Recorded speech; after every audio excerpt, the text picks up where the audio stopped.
राहुल गांधी से सर विभिन्न मुद्दों पे बात हुई। उन्होंने मेरी समस्याओं को सुना है और एक आश्वासन दिया है वो जरूर मेरी इन समस्याओं को संसद में और आगामी चुनाव में मुद्दा बनाने का प्रयास करेंगे। तमाम नोक जोक और बवाल के बाद आखिरकार दरभंगा के अंबेडकर छात्रावास में राहुल गांधी आए, उनका कार्यक्रम हुआ और वो अब यहाँ से निकल गए। इस दौरान राहुल गांधी ने एक छात्र से जो बातचीत किया, वो छात्र आखिर कौन है उससे हम बातचीत करते हैं और आपको भी रूबरू कराते हैं। क्या नाम है आपका? मेरा नाम प्रदीप कुमार है। मैं इसी छात्रावास का छात्र हूँ। इसी अंबेडकर छात्रावास के छात्र हैं? बिल्कुल। किस चीज की पढ़ाई कर रहे हैं आप? तो मैं डीएलएड कर रहा हूँ सर, सेकेंड ईयर में हूँ। डीएलएड पढ़ाई? Yes sir, second year.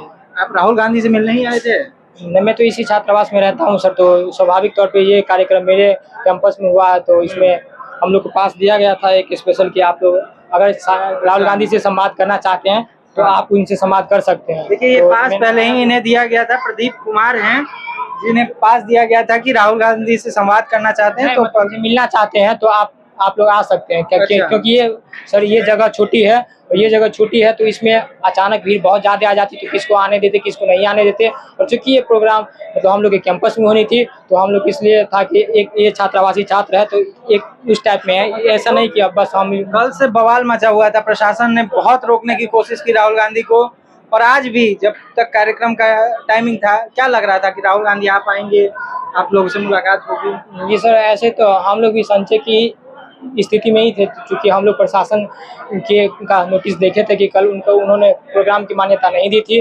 तो सर हम लोग को लग रहा था कि कार्यक्रम नहीं भी हो सकते क्योंकि वो बड़े नेता है और वो आते तो यहाँ पे जगह छोटी पड़ जाती, सिक्योरिटी पर्पज से उनको सर मना किया गया था। तो सर वो प्रशासन क्या बात हुई है राहुल गांधी से? सर विभिन्न मुद्दों पे बात हुई। उन्होंने मेरी समस्याओं को सुना है और एक आश्वासन दिया है वो जरूर मेरी इन समस्याओं को संसद में और आगामी चुनाव में मुद्दा बनाने का प्रयास करेंगे। आगामी चुनाव में मुद्दा बना? जी सर, बिल्कुल। आप कौन है? आपके बारे में अगर लोग जानना चाहे कि इतने सैकड़ों छात्रों के बीच प्रदीप से मुलाकात की, तो प्रदीप कहाँ के रहने वाले हैं?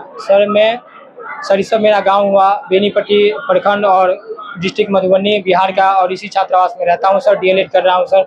वही तो, और मेरे बारे में सर उतना कोई जानने लायक है नहीं। अच्छा, तो अब भय भी है कि क्योंकि अब राहुल गांधी आए, उससे पहले प्रशासन ने रोकने की कोशिश की, छात्रों पर भी कोई दबाव है क्या? सर एक हम ऐसे परिवार से आते हैं कि एक भय तो बनी रहती है कि अगर हम लोग को ये छात्रावास में रहने संबंधी कोई समस्या होती है तो फिर हम लोग सर भविष्य हम लोग का संकट में आ जाएगा, हम लोग कैसे आगे पढ़ेंगे, कैसे आगे बढ़ेंगे, इस पर भी एक सवाल उत्पन्न हो जाएगी सर। तो डर तो है ही कि प्रशासन की ओर से हम लोग को नहीं कुछ किया जाए। प्रशासन से भी डर है सर, एक डर तो नहीं कहना चाहिए। तो ये प्रदीप थे जिनसे हमने आपको रूबरू कराया। प्रदीप ने राहुल गांधी से संवाद किया और ये वही प्रदीप है जिसको हमने आपको कुछ ही देर पहले दिखाया था जब राहुल गांधी आने वाले थे। तो ये हॉस्टल से मास्क लगाकर निकल रहे थे और कह रहे थे कि मैं अपना पहचान नहीं बता सकता हूँ क्योंकि प्रशासन हमें तंग कर सकती है और इसीलिए मास्क लगाकर निकल रहे हैं। लेकिन अभी प्रदीप जब राहुल गांधी से मिल लिए हैं तो अब ये बेखौफ है और इनका कहना है कि राहुल गांधी जैसे नेता हमारी सुनेंगे और हमारे आने वाले चुनाव में भी इस मुद्दे को उठाएंगे। तो फिलहाल इस खबर में इतना ही, जुड़े रहिए हमारे साथ।